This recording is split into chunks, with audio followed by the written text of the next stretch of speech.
Hello everyone, welcome to Dynamic Study. आज हम अपने 10 डेज क्विक रिवीजन कोर्स का डे 3 कर रहे हैं और आज का टॉपिक है रीडिंग कॉम्प्रिहेंशन।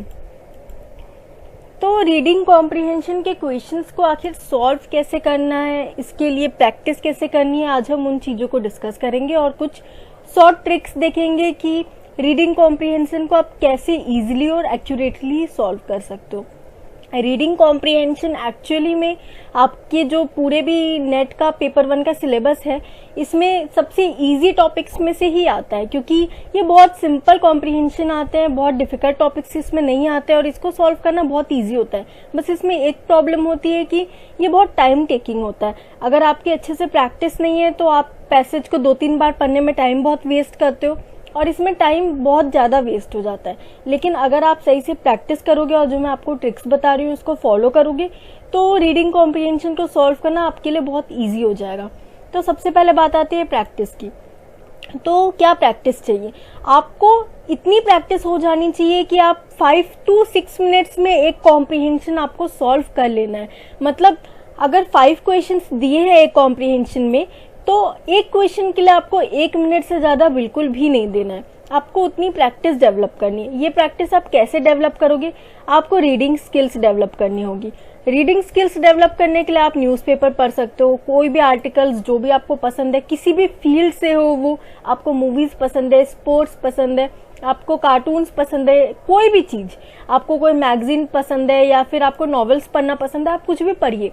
पढ़ने की ऐसी आदत डालिए कि आप अगर कोई कॉम्प्रिहेंशन पढ़ रहे हो तो आपको बार बार वो कॉम्प्रिहेंशन ना पढ़ना पड़े। अगर आप एक लाइन पढ़ रहे हो लेकिन आपको वो आप दूसरी लाइन पे गए तो आप भूल गए कि आपने पहली लाइन में क्या पढ़ा था, तो इसका मतलब है आपकी रीडिंग स्किल्स अच्छी नहीं है। रीडिंग स्किल्स अच्छी तब होती है जब आप एक लाइन बिना पढ़े ही समझ जाओ कि उस लाइन में लिखा क्या है। मतलब अगर कोई लाइन लिखी है तो उसमें कुछ शॉर्ट वर्ड्स है जिसको आप बस उस वर्ड्स को आप पढ़ लोगे तो आप समझ जाओगे कि पूरी लाइन में क्या लिखा है। आप स्किप कर सकते हो अगर आपकी रीडिंग स्किल्स अच्छी है। तो उसके लिए आपको अच्छी रीडिंग स्किल्स डेवलप करनी पड़ेगी।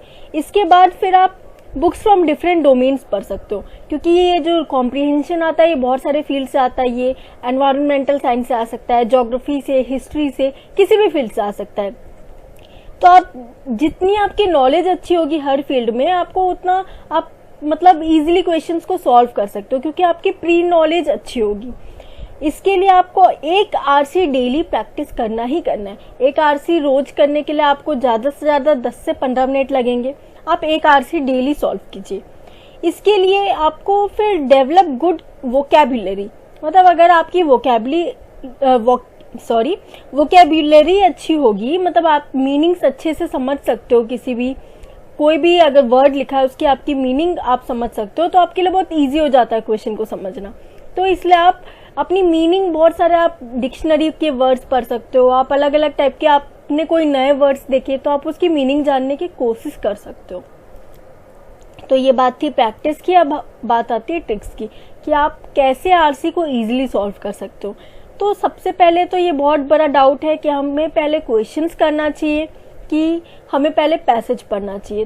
तो ये मेरी ट्रिक है कि मैं पहले क्या करती हूँ, सबसे पहले एक क्विक लुक ले लो आप कॉम्प्रिहेंशन का। जो भी आपका पैसेज दिया हुआ है आप उसका एक क्विक लुक ले लो। मतलब आप इतना समझ लो, आप एक बार बस ऐसे देख लो पैसेज को कि आपको उतना समझ में आ जाए कि उसका सेंट्रल आइडिया क्या है। मतलब वो पैसेज कहना क्या चाह रहा है, वो किस बारे में है, वो पोल्यूशन से रिलेटेड है या वो किसी भी हिस्ट्री, कोई ताजमहल से रिलेटेड है या क्रिकेट से रिलेटेड, आप बस उतना देख लो। उसके बाद आप क्वेश्चंस पढ़ो। क्वेश्चंस यहाँ पे अब तो क्योंकि सीबीटी पैटर्न में एग्जाम्स होते हैं तो एक क्वेश्चन के बाद आपको दूसरे पेज में जाके दूसरे क्वेश्चंस पढ़ने पड़ेंगे।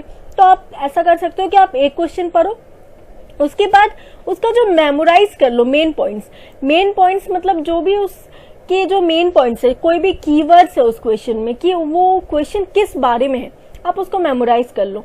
फिर उस मेन पॉइंट को आप कॉम्प्रिहेंशन पढ़ो और वो जो मेन पॉइंट है उसको उस पूरे जो भी आपका पैसेज है उसमें ढूंढो। जहां पे आपको वो पॉइंट मिल गया आप वहां पे आसपास देखोगे तो आपके आंसर्स वही कहीं पे होंगे, अराउंड दोज पॉइंट्स। या तो वही आपका आंसर होगा उसी लाइन में या फिर उसके आगे या पीछे वाली लाइन में आपका आंसर जरूर होगा। क्योंकि कॉम्प्रिहेंशन बहुत ज़्यादा टफ नहीं आते हैं NTA नेट के एग्जाम में, तो आपका आंसर वही कहीं पे होगा।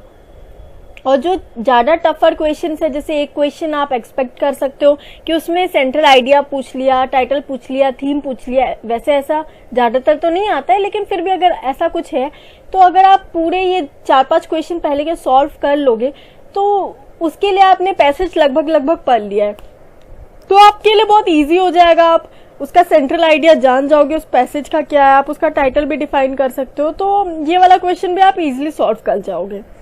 तो आपको क्या चीज नहीं करनी है, आपको पैसेज पढ़ते समय कोई भी चीज अज्यूम नहीं करनी है। मतलब आपके पास अगर किसी चीज की प्रायर नॉलेज है, आपने जैसे पोल्यूशन है उसके बारे में आप पहले से जानते हो, तो आपका जो भी क्वेश्चन होगा उसका आंसर आपको खुद से देने की कोशिश नहीं करनी है कि हाँ इसका आंसर तो ये होना चाहिए, नहीं, आपको सिर्फ इन द बॉक्स रह के सोचना है। इसमें आउट ऑफ द बॉक्स की बात हम नॉर्मली करते हैं, लेकिन यहाँ पे हमें आउट ऑफ द बॉक्स नहीं जाना, हमें इन द बॉक्स सोचना है। मतलब जो भी पैसेज में दिया है आपको वही से आंसर देखना है। आपको चारों ऑप्शन में से एक ऑप्शन जो आपको सही लग रहा है लेकिन वहां पे पैसेज में वो कहीं पे मेंशन ही नहीं है, तो आपको उसको नहीं टिक करना है, आपको उतना ही करना है जितना उस पैसेज में दिया है। फिर do not read comprehension more than once, twice if required. आपकी अगर स्पीड अच्छी होगी, आपकी प्रैक्टिस अच्छी होगी, तो आपको एक ही बार में आपका पैसेज समझ में आ जाएगा, आप उसके क्वेश्चंस एक के बाद एक करते जाओगे। लेकिन फिर भी अगर आपको प्रॉब्लम हो रही है तो आप ज्यादा से ज्यादा उस पैसेज को 2 बार पढ़ो, 2 से ज्यादा बार बार उस पैसेज को मत पढ़ो। आपकी स्पीड, आपकी प्रैक्टिस आप इतनी ज्यादा कर लो कि आपको बार बार पीछे जाके ना पढ़ना पड़े।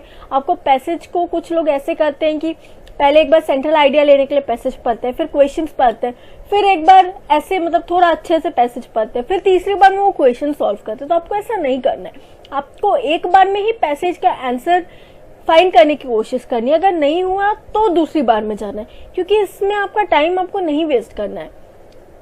तो आई होप आज की क्लास आपको क्लियर हो गई होगी। अगर आप इन ट्रिक्स को फॉलो करोगे और प्रैक्टिस अच्छे से करोगे तो रीडिंग कॉम्प्रिहेंशन सबसे इजी पार्ट में से आता है आपके पेपर 1 में। इसको सॉल्व करना आपके लिए बहुत इजी हो जाएगा।